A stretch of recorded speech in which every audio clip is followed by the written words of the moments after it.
Oke, sampai di sini kita simpulkan bahwa kita tahu bahwa kita tidak bisa mengandalkan hanya dari nilai rata-rata untuk mengetahui apakah dua grup itu sama atau tidak.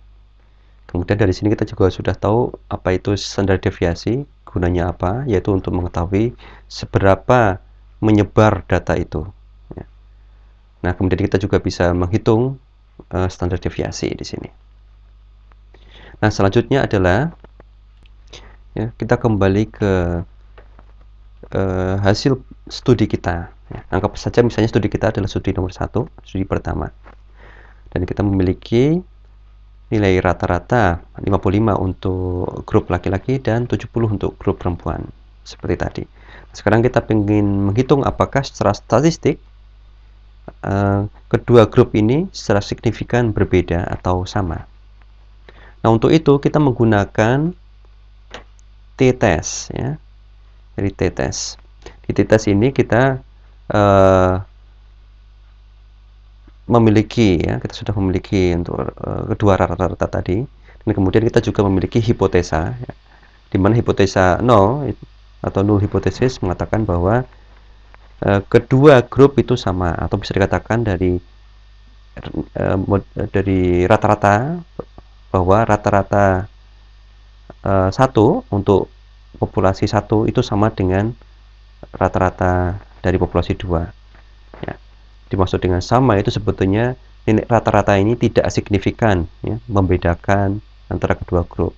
Meskipun secara nilai itu berbeda, tetapi secara statistik itu sebetulnya tidak berbeda atau sama, atau bisa dikatakan bahwa ternyata laki-laki dan perempuan memiliki tingkat noise sensitivity yang sama, misalnya seperti itu. Nah, kemudian hipotesis alternatifnya adalah bahwa rata-rata populasi 1 berbeda dengan rata-rata populasi 2 ya. Atau bisa dikatakan sebagai berikut bahwa noise sensitivity untuk grup laki-laki ya, untuk para laki-laki itu berbeda dengan noise sensitivity untuk perempuan. Nah, sekarang kita akan menggunakan t-test untuk menguji hipotesa kita ini. Ya, kita memiliki rumus untuk t-test seperti ini, yaitu rata-rata 1 dikurangi dengan rata-rata 2 dibagi dengan S. S ini adalah standar deviasi ya, gabungan ya, bisa dikatakan standar deviasi gabungan dari kedua grup ini. Itu dikalikan dengan akar dari 1 per total jumlah sampel untuk grup 1 ya, plus 1 per total jumlah sampel untuk grup 2. Nah, sekarang biasanya kita sudah tahu ya, rata-rata grup 1 atau X1 dan rata-rata grup 2 atau X2. Kita juga sudah tahu nanti, harusnya sudah tahu jumlah total responden untuk grup 1 yaitu N1 dan jumlah total responden untuk grup 2 yaitu N2. Sekarang yang belum kita ketahui itu adalah standar deviasi gabungan. Nah, rumus dari standar deviasi gabungan adalah seperti ini ya. Dan tentunya kita sudah mengetahui standar deviasi dari masing-masing kurva. Misalnya untuk kurva pertama adalah S1 dan kurva kedua adalah S2. Nah, kita tinggal masukkan angka-angka ini, maka kita akan mendapatkan nilai standar deviasi gabungan. Kemudian kita masukkan ke rumus t-test, dan pada akhirnya kita akan mendapatkan nilai t-test. Oke, sekarang setelah kita mendapatkan nilai t-test ya, misalnya nilai t-test kita adalah, contohnya saja ya, minus 2,75 misalnya nilainya ini. Nah, sekarang dengan nilai t-test seperti ini, bagaimana kita bisa menyimpulkan apakah kedua grup itu sama ya, atau null hipotesis yang ya, kita terima, atau kedua grup itu berbeda atau kita tolak null hipotesis. Nah, untuk itu kita perlu mendapatkan atau memiliki satu pembanding ya. Nah, pembanding itu ditentukan oleh sebuah significance level ya. Biasanya disimbolkan oleh alpha, dan yang paling umum dipakai significance level itu adalah 0,05. Dan ini bisa juga misalnya 0,01 dan seterusnya. Nah, misalnya significant level yang Anda pakai adalah 0,05. Setelah mendapatkan significant level seperti ini, selanjutnya kita perlu mendapatkan cut point. Cut point itu satu nilai yang bisa kita bandingkan dengan nilai t-test. Nah, untuk mendapatkan cut point ini kita harus melihat tabel distribusi dari t-test itu sendiri. Misalnya seperti yang kita lihat di video yang pertama, ya.